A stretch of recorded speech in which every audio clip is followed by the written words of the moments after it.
तो जब पूरी इंसानियत जमा होकर एक बाल नहीं बना सकती तो हम कैसे सोच लेते हैं कि वो एक सेल जो स्पर्म था जिसको हम देख भी नहीं सकते, उसने डिसाइड किया कि मुझे इस वे में इस तरफ जाना है, फर्दर सेल डिविजन्स करेगा, अपने आप को बांटना है। उनका तो हम याद भी नहीं कर सकते। एक पूरी इंसाइक्लोपीडिया लगेगी जिनको अभी तक हम जानते भी हैं, लेकिन उसके पास एक माँ जैसा रिश्ता है, बाप जैसा रिश्ता है, जो उसकी गंदगियों के, उसके रोने के, चिल्लाने के बावजूद, उसकी लाचारगी के बावजूद अभी कोई फ़ायदा नहीं दे सकता अपने माँ बाप को। मेरे हाथों का जो सीक्वेंस है उंगलियों का और जितना नंबर है उंगलियों का, इसमें कमी या ज़्यादती कोई ऐसी होनी चाहिए जिसके बाद ये परफेक्ट हो जाती। कोई इतनी कमज़ोर बॉडी को लेकर पैदा हुआ था और आज तगड़ा और नौजवान और अपने आप को संभाल लेने वाला बन चुका है, उस हालत में कर दिया जब मैं खुद को ही नहीं जानता था मैं हूँ क्या। इस चीज़ ने हमें इतना मुतकब्बिर बना दिया कि हम मानने के लिए तैयार ही नहीं हैं। अल्लाह ताला कुरान मजीद में मुझसे और आपसे एक सवाल करता है, हल अता अलल इंसानी हीनुम मिनद्दाहरि लम यकुन शैअन मज़कूरा। क्या इंसान पर वो ज़माना नहीं गुज़रा है जिसमें वो कोई ऐसी चीज़ भी नहीं था जिसके बारे में कोई बात की जाए। आज से पहले कुछ जनरेशन्स पहले हम इस लायक भी नहीं थे कि हमारा नाम तक रखा जाए या हमारे बारे में कुछ सोचा भी जाए। कुछ और लोग थे, बस रहे थे और हमारा कोई भी जिक्र नहीं था। फिर मेरी और आपकी शुरुआत होती है एक नुत्फ़े से, जिसको मतलब हम लोग कहते हैं एक कतरे से शुरुआत होती है। वो कतरा भी नहीं था, उस कतरे में मौजूद एक सेल था जिसको स्पर्म कहते हैं। इतनी एक बारीक सेल्स जो दिखेगा भी नहीं हमें। अगर हम नेकेड आई से उसको देखने जाएंगे तो वो हमें दिखेगा भी नहीं। इतनी हकीर चीज़ से, इतनी बेसिक चीज़ से हमारी शुरुआत होती है। और फिर हम आज जो ये बैठे हुए हैं, हमारे हाथ हैं, पैर हैं, दिमाग है जिससे हम सोचते हैं, ज़बान है जिससे हम न जाने क्या क्या बोलते हैं, हाथ हैं, लिखते हैं और ऐसी ऐसी चीज़ें लिखते हैं जो ये समझें कि वंडर्स ऑफ द ह्यूमंस हैं।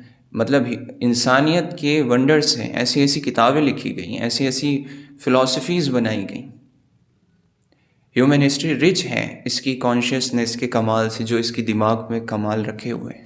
और इतना कमाल का माइंड होने के बाद कि आज हमारे पास हाथ, पैर, दिमाग, आँखें, नाक, कान, पूरी कॉन्शियसनेस है, जो कि अभी तक जितने भी हमारा ऑब्जर्व्ड वर्ल्ड है उसमें हम नहीं जानते कि किसी दूसरी स्पीशी के पास इतनी अच्छी कॉन्शियसनेस है, इतनी अच्छी रीजनिंग है। इसके बावजूद हम लोग अभी भी इस काबिल नहीं हैं, इतनी सारी साइंस के बाद और इतनी सारी लाइब्रेरीज़ के बाद जो भरी पड़ी हैं साइंटिफिक मेथड्स से, कैसे ये बायोलॉजी बनती है इंसान की, कैसे फ़िज़िक्स काम करती है, कैसे केमिस्ट्री काम करती है, क्या क्या फार्मूलाज हैं उनके। लेकिन इसके बावजूद भी अगर पूरी दुनिया इकट्ठी हो जाए तो नॉन लिविंग मैटर से एक लिविंग मैटर नहीं बना सकती। और सबसे ऐसी चीज़ जो कि लगती भी नहीं कि लिविंग है, हमारे बाल। अभी तक हम लोग इतने एडवांस नहीं हुए हैं अपनी तमाम नॉलेज के बावजूद कि हम एक नॉन लिविंग मैटर से एक बाल बना सकें जो ग्रो करे, और जिस टिश्यू पर वो ग्रो करे वो टिश्यू बना सकें उसको न्यूट्रिशन देने के लिए। वो अलग बात है हेयर ट्रांसप्लांट से हम बाल जहाँ नहीं होते वो, लेकिन वो हम उसी बंदे का टिश्यू यूज़ करते हैं, उसी बंदे के जेनेटिक्स उसमें यूज़ होते हैं, सब कुछ उसी बंदे का जो पहले से हमारे पास लिविंग मटेरियल है उसको यूज़ करके फर्दर हम उसको दूसरी जगह लगा देते हैं। बस वो इतना काम है, वो हम क्रिएट नहीं कर रहे हैं कोई बाल भी हम अभी तक क्रिएट नहीं कर सकते, अभी तक इस स्टेज तक। और पूरी इंसानियत जमा हो जाए नहीं कर सकती। तो जब पूरी इंसानियत जमा होकर एक बाल नहीं बना सकती तो हम कैसे सोच लेते हैं कि वो एक सेल जो स्पर्म था जिसको हम देख भी नहीं सकते, उसने डिसाइड किया कि मुझे इस वे में इस तरफ जाना है, फिर मुझे वो फीमेल एग है उससे जाकर फर्टिलाइज करना है, मतलब जाकर उससे मिलना है, फिर वो एक शक्ल बना लेगा जाइगोट की, फिर वो मतलब फर्दर सेल डिविजन्स करेगा, वो अपने सेल बढ़ाएगा। वो एक सेल इतना छोटा होता है कि कुछ नैनोमीटर्स का होता है, कुछ नैनोमीटर्स का, मतलब हद से ज़्यादा छोटा। और फिर वो डिसाइड कर रहा है सब कुछ। हम पूरे इंसान होकर अभी तक डिसाइड नहीं कर सकते। हम उसको कैसे सोच सकते हैं कि उसके बाद कॉन्शियसनेस थी कि मुझे ऐसे करना है, फिर मुझे इतने रेट पर सेल डिविजन्स करने हैं, अपने आप को बांटना है।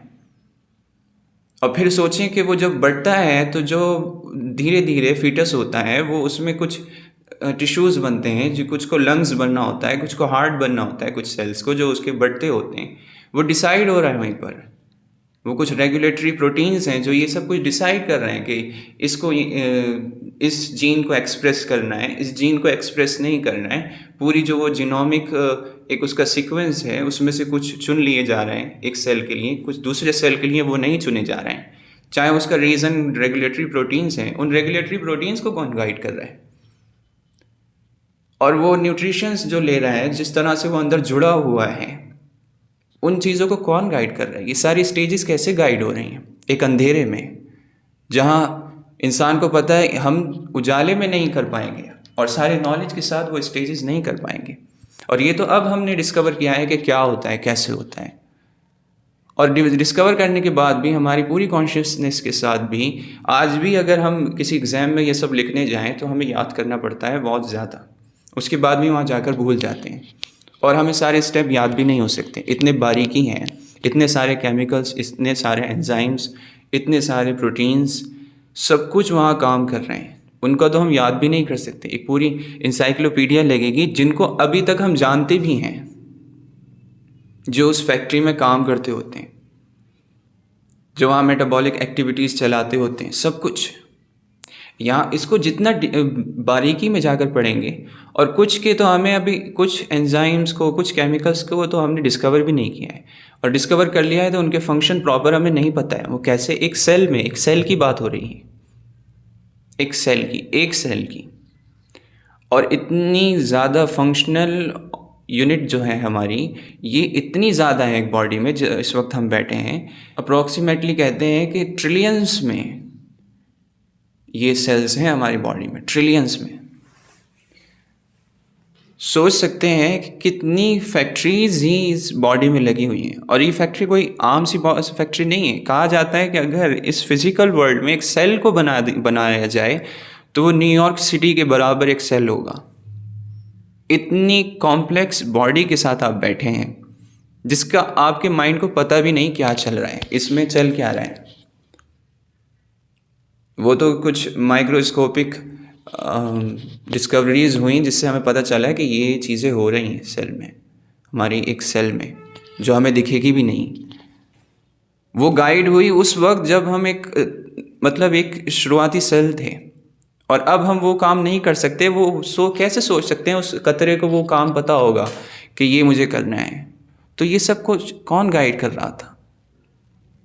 हम कैसे सोच सकते हैं कि फिर वो जब एक पूरा बेबी बनकर आता है तो उसको जब पता नहीं होता है कि मेरे साथ क्या होगा, मेरी चीज़, अब वो बनकर आ गया बाहर, अब भी उसकी कुछ ज़रूरतें हैं।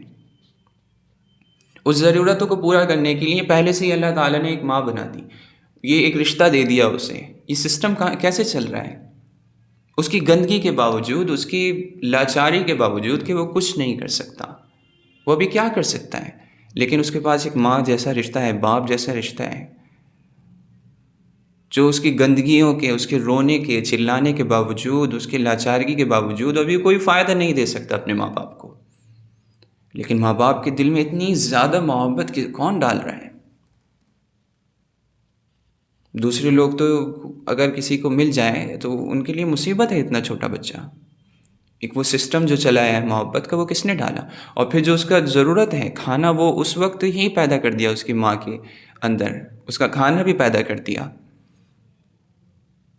और फिर वो तमाम चीज़ें जो इंसान की लाइफ को सस्टेन करने के लिए काफ़ी ज़रूरी हैं, वो तमाम चीज़ें इस दुनिया से पैदा कर दी, फूलों के फलों के तौर पर, सब्जियों के तौर पर, और जो कुछ भी उसको ज़रूरत है उसकी इस दुनिया में पैदा होती चली जा रही है। वो भी हम नहीं चला रहे हैं, कैसे पैदा हो रही है?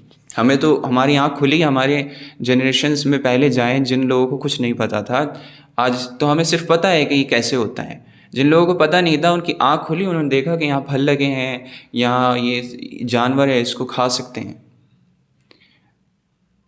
तो हम ये सोचते हैं कि ये सब कुछ खुद से हो गया, हम चाहकर भी नहीं कर पा रहे हैं, एक बाल नहीं बना पा रहे हैं। ये पूरी सारी कायनात बगैर चाहे हो गई।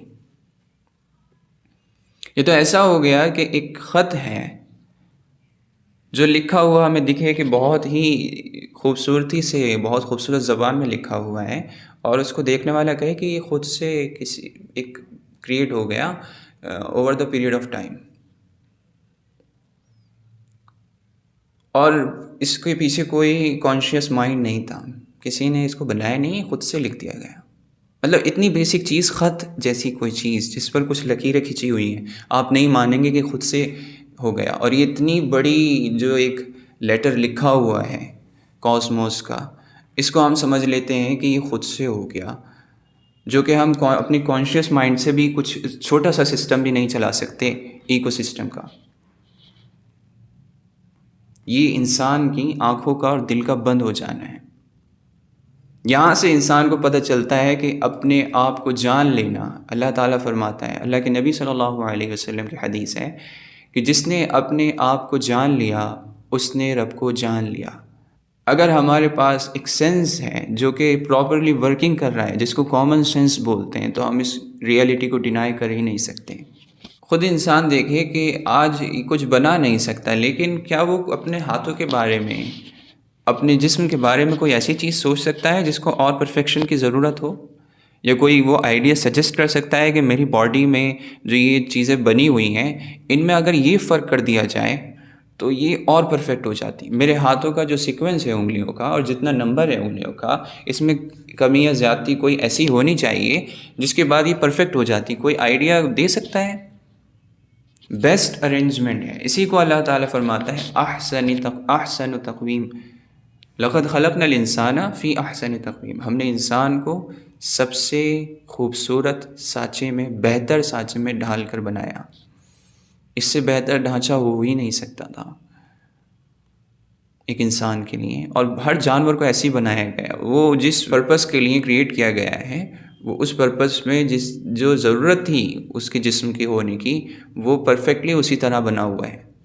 और उसके जो फीचर्स हैं वो हैरत में डाल देने वाले हैं। छोटे से छोटे जानवर के, ऐसे जानवर के भी जो हमें दिखता भी नहीं है, और हम तो जानने वाले हैं, सब कुछ जानते हुए भी हम इन चीज़ों को पैदा नहीं कर पाए, अपने अंदर कोई नई चीज़ ऐड नहीं कर पाए। वो जो कुछ मतलब दिखते भी नहीं है नेकेड आई से, वो जो माइक्रोब्स हैं इस दुनिया में, उनको इतनी स्पेसिफिक फीचर्स किसने दे दिए, और इस इकोसिस्टम में कंट्रीब्यूट करने के लिए जो फीचर्स उनको चाहिए थे वो उनको किसने दे दिए? ये सब सोचने की बातें हैं। और अगर हम हठधर्मी में आकर कर रहे हैं तो फिर उसको भुगतने के लिए तैयार रहें। और फिर वो इस ऑब्जर्वेशन से, अपनी जो ये तमाम चीज़ों को देखकर उसे इल्म मिलेगा, उस खुदा का मिलेगा जो बहुत रहीम है और करीम है। क्योंकि उसकी जब ज़रूरत थी जिन चीज़ों की, वो प्रोसेस उसने रब ने करके दिया, उस अंधेरे में करके दिया माँ के पेट में, जहाँ वो कुछ भी नहीं पता था उसे, और उसे प्रॉपर बनाकर इस दुनिया में पैदा किया। ऐसे फंक्शंस चलाए वहाँ पर जो ज़रूरत थी। फिर इस दुनिया में जो उसको खाने पीने की ज़रूरत थी, रहने की, और जो शेल्टर चाहिए था, वो सब प्रोवाइड किया। इतनी कमज़ोर बॉडी को लेकर पैदा हुआ था और आज तगड़ा और नौजवान और अपने आप को संभाल लेने वाला बन चुका है। तो वो इसी वजह से कि उसको बचपन में कोई ऐसे दो माँ बाप दिए गए जो उसके लिए ज़रूरी थे, और उनके दिल में मोहब्बत डाली गई। क्या तुमने खुद डाली थी वो मोहब्बत?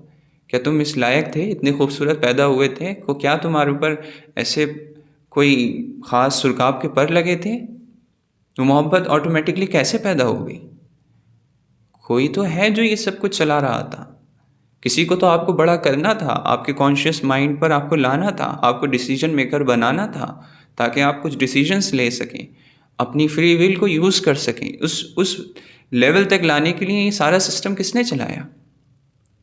और फर्दर जो आपके प्रोसेस हैं वो भी अभी तक भी आप, जो ये सारा सब कुछ चल रहा है आपकी बॉडी में, आपको नहीं पता कितनी बारीकी से और कितनी सिस्टमेटिक वे में चल रहा है, और उसको चला रहा है कोई एक हद तक, एक मुद्दत तक, जब तक उसे आपको टेस्ट करना है, आपको आजमाना है। तो ये सब कुछ कौन कर रहा है? इतनी सारी निशानियाँ किसने बिखेर दी अपनी पूरी दुनिया में, और ताकि आप लोग उसे पहचान लें। फिर इतनी सब कुछ करने के बाद भी आप ना पहचाने, हठधर्मी करें, उसकी ना माने, तो फिर कौन? हम खुद जिम्मेदार हैं। कौन हमारी इन चीज़ों का जिम्मेदार होगा? हम खुद होंगे। किस चीज़ ने हमें इतना मुतकब्बिर बना दिया कि हम मानने के लिए तैयार ही नहीं हैं? तो फिर आंखें और सर खुद झुक जाते हैं, दिल में मोहब्बत पैदा हो जाती है अपने क्रिएटर की, जब इस तरह से सोचता है कि उसने इतना सब कुछ मेरे लिए कर दिया, उस हालत में कर दिया जब मैं खुद को ही नहीं जानता था मैं हूँ क्या। तो आज जब मुझे कुछ थोड़ी सी अपनी नॉलेज पता हुई है, कुछ कॉन्शियसनेस मैंने गेन की है, तो जो मुझे यहाँ तक पहुँचाने में जो हाथ था उसका मैं शुक्रगुजार बनूँ, उसकी इबादत करूँ, उससे मोहब्बत करूँ, ये हमारा फ़र्ज़ बनता है। तो यही खुदा तक ले जाता है, अपनी सेल्फ़ डिस्कवरी इंसान को खुदा तक ले जाती है। इसी को कहते हैं कि खुद से खुदा तक।